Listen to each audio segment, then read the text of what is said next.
Tense আমাদের class 11-এর second সেমিস্টারে কিন্তু টেন্স আছে, এখান থেকে একটা প্রশ্ন থাকবে। ঠিক আছে, এর আগে টেন্সটাকে আমরা ক্লাস 5 থেকে টেন্স পড়ে আসছি। হ্যাঁ, আমাদের মাধ্যমিকও টেন্স থেকে 3 নম্বর প্রশ্ন ছিল, এখানেও আমাদের টেন্স আছে।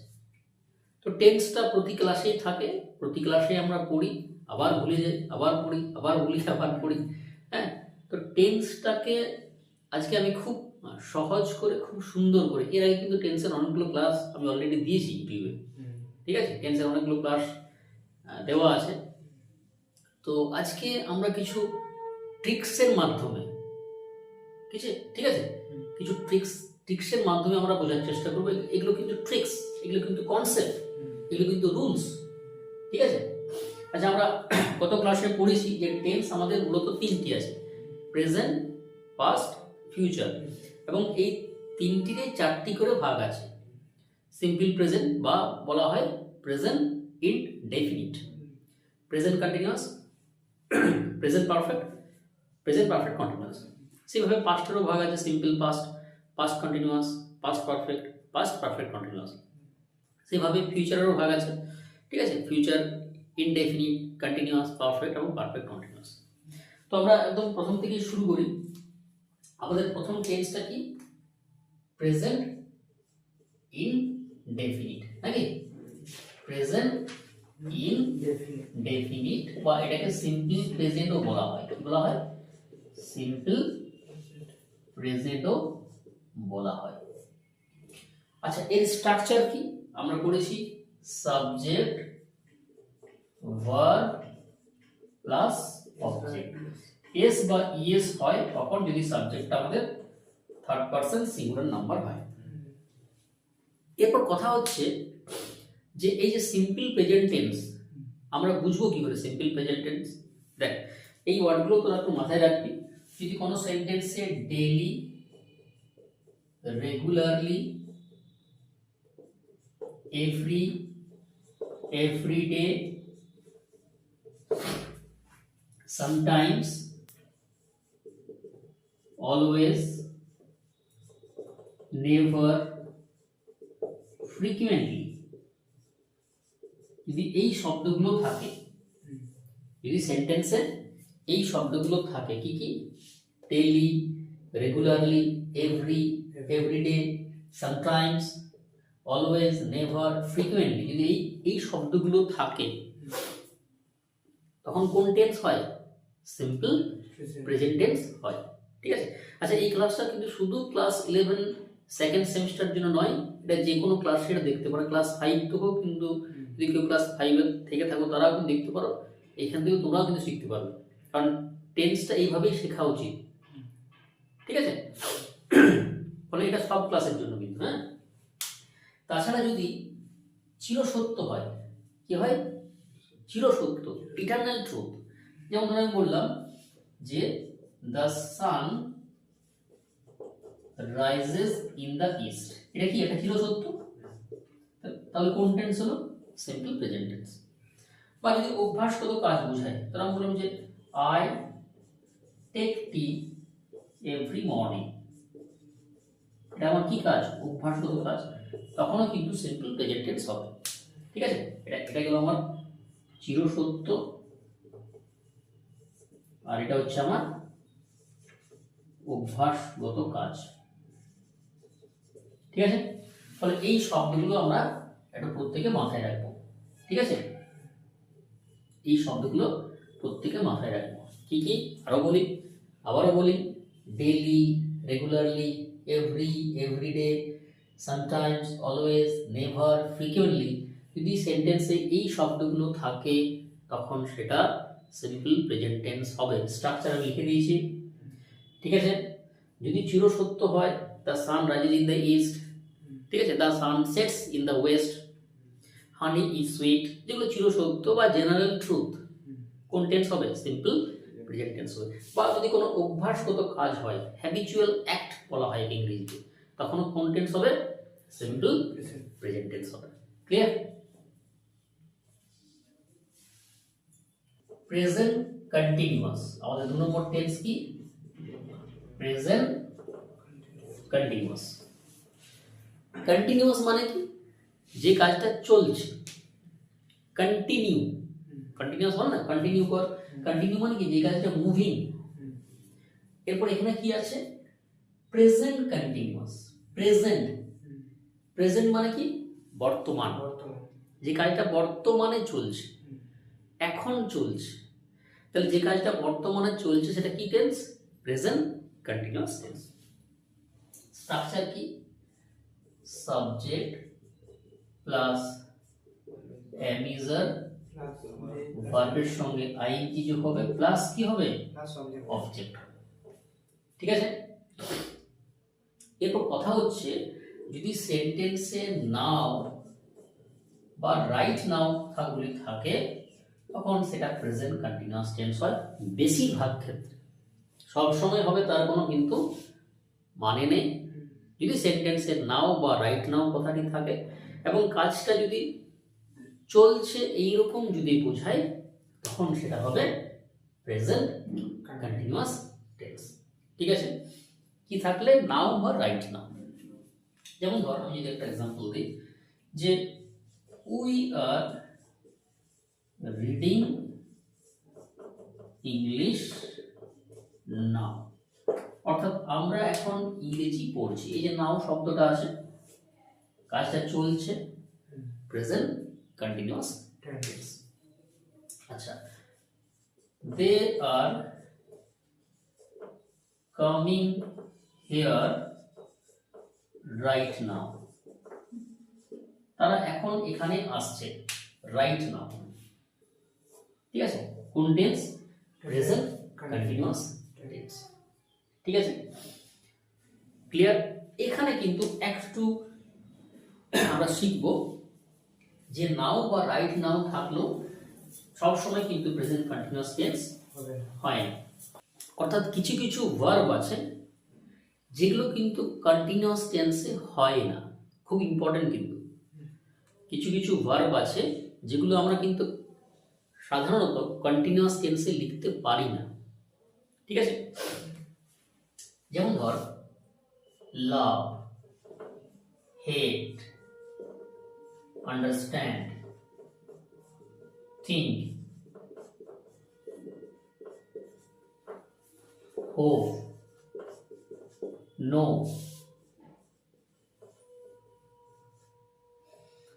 এই যে ভার্বগুলো, ঠিক আছে, love, hate, understand, think, hope, know, want, notice, see, এই যে ভার্বগুলো, এই ভার্বগুলো কিন্তু কন্টিনিউয়াস টেন্সে হয় না, ফর্মে হয় না। কিরকম? একটা এক্সাম্পল দিলে বোঝা যাবে। ধর আমি বললাম যে, ধর আমি বলতে পারি যে মাদার ইজ লাভিং হার সান, অর্থাৎ মা তার ছেলেকে ভালোবাসছে।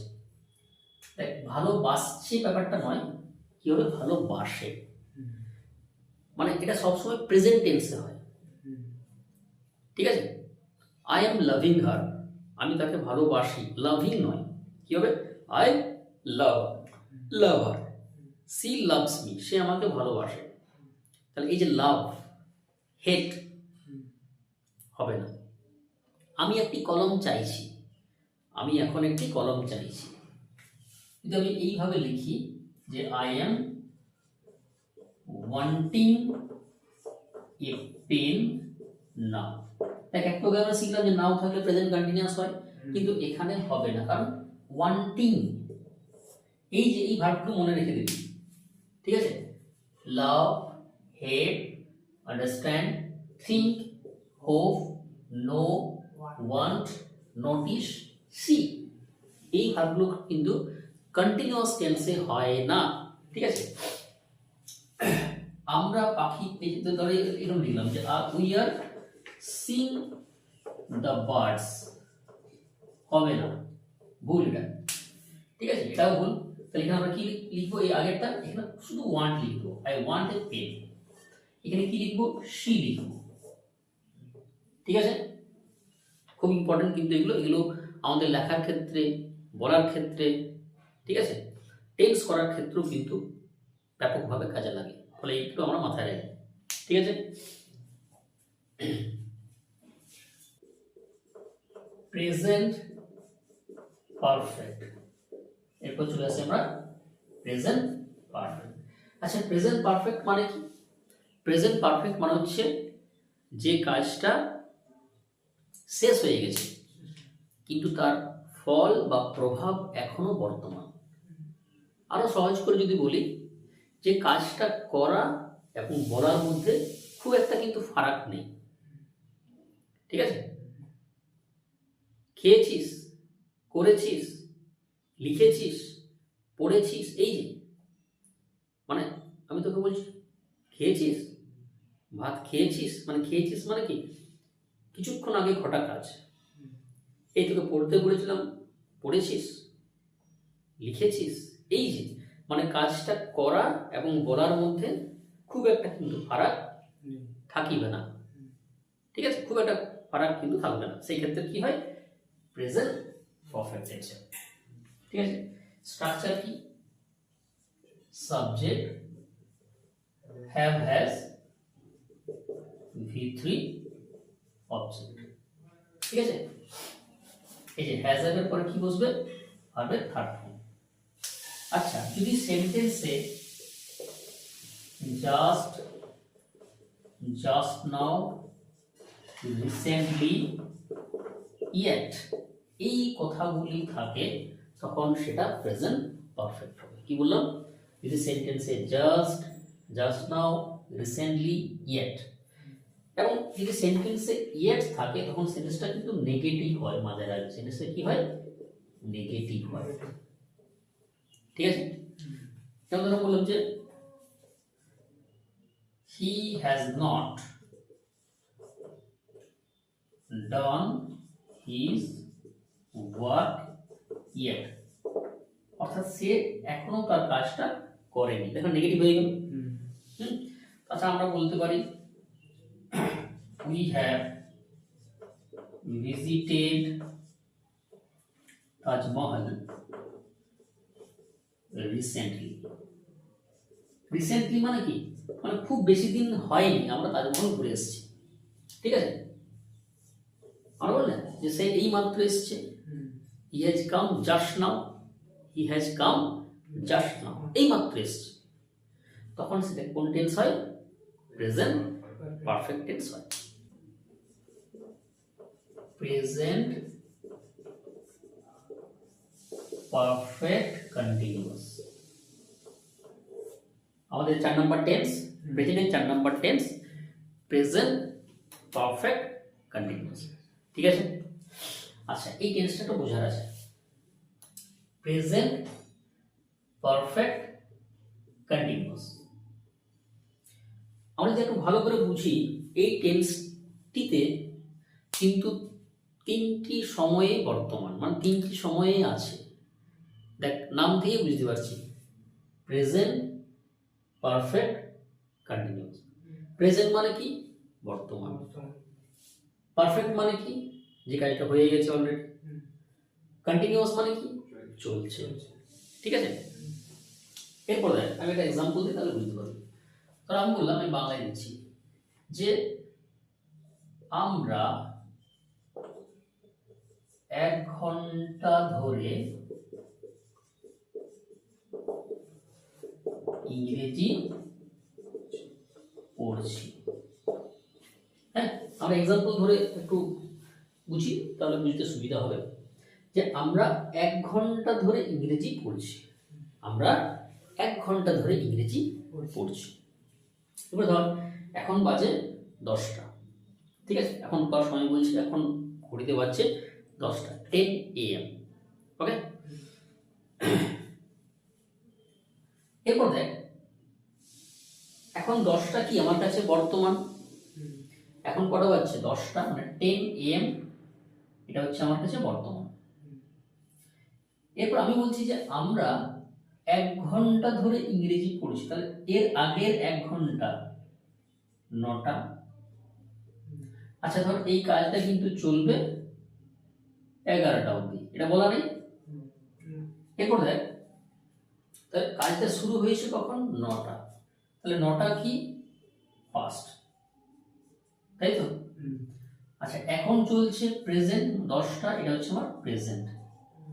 আচ্ছা, 11টা অবধি চলবে, 11:30 অবধি চলবে, 12টা অবধি চলবে, এটা কিন্তু বলা নেই, চলবে, এখনো শেষ হয়নি, তাহলে এটা হচ্ছে আমার ফিউচার।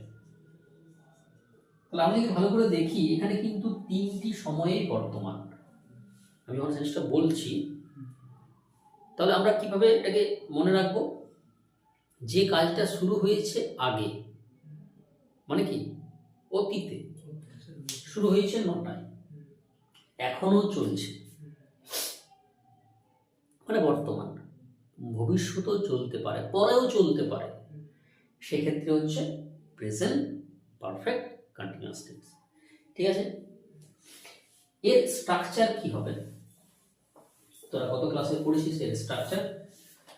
স্ট্রাকচার হচ্ছে আমাদের সাবজেক্ট,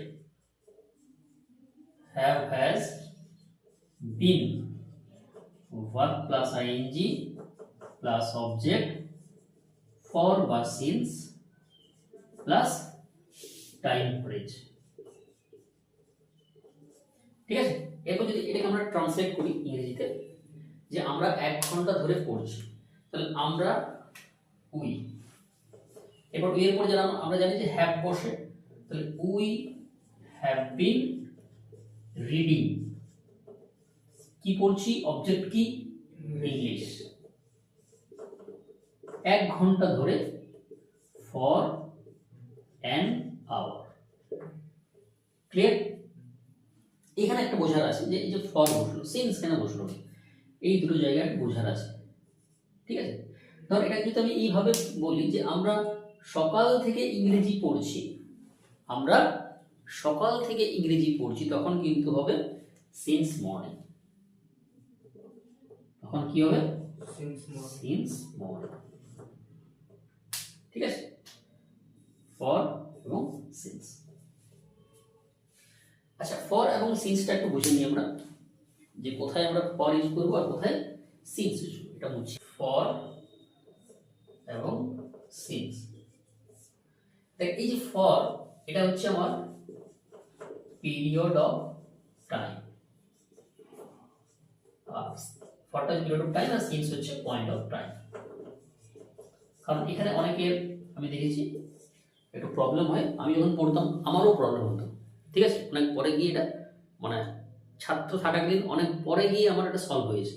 ঠিক আছে, আমি যখন 9-10-এ পড়তাম তখনও কিন্তু এটা ক্লিয়ার হয়নি, অর্থাৎ কেউ ক্লিয়ার করে দেয়নি বা মানে ক্লিয়ারিটি পাইনি আমি কার কাছ থেকে। ঠিক আছে, সে যাই হোক, আর বই পড়ে তো খুব একটা বোঝা যায় না।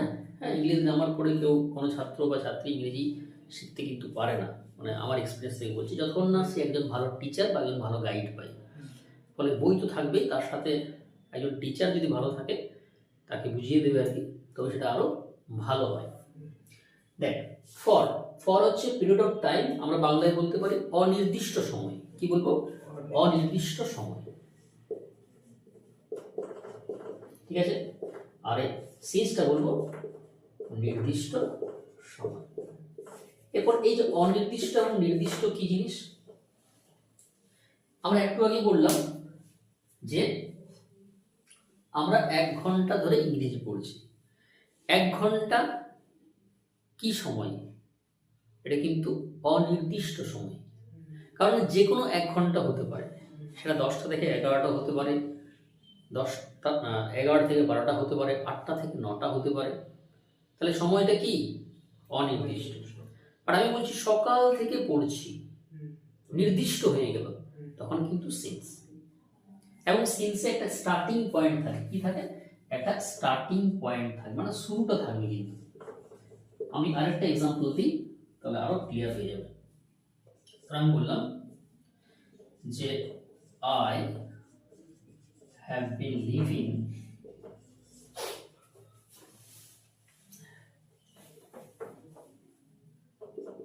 in this town dash 4 years। আর বললাম I have been living in this town dash 2022। এরপর এখানে আমাদের ফর এবং সিন্স বসাতে হবে। এটা কিন্তু প্রিপোজিশন থেকেও পরীক্ষায় প্রশ্ন থাকে। ফর এবং সিন্স হচ্ছে প্রিপোজিশন, ঠিক আছে।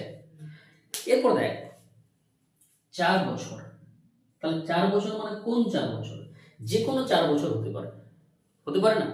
এটা থেকে কি বোঝা যাচ্ছে? যে কোনো 4 বছর, 20 থেকে 24, 16 থেকে 20, 12 থেকে 16, যে কোনো 4 বছর হতে পারে। তাহলে যে কোনো 4 বছর মানে কি সময়টা কি অনির্দিষ্ট, তখন সেক্ষেত্রে কি হবে? ফর। আর I have been living in this town that 2022, ঠিক আছে, 2022, এটা কিন্তু শুরু হয়ে গেল।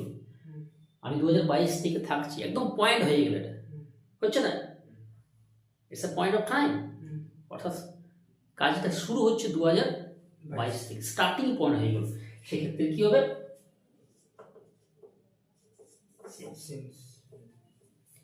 তাহলে এই গেল আমাদের প্রেজেন্ট টেন্স এবং তার 4টি ভাগ, স্ট্রাকচার, তার সঙ্গে আমাদের কনসেপ্ট, অর্থাৎ আমরা কিভাবে টেন্সগুলোকে বুঝবো। এরপর কিন্তু আসছে প্র্যাকটিসের পালা।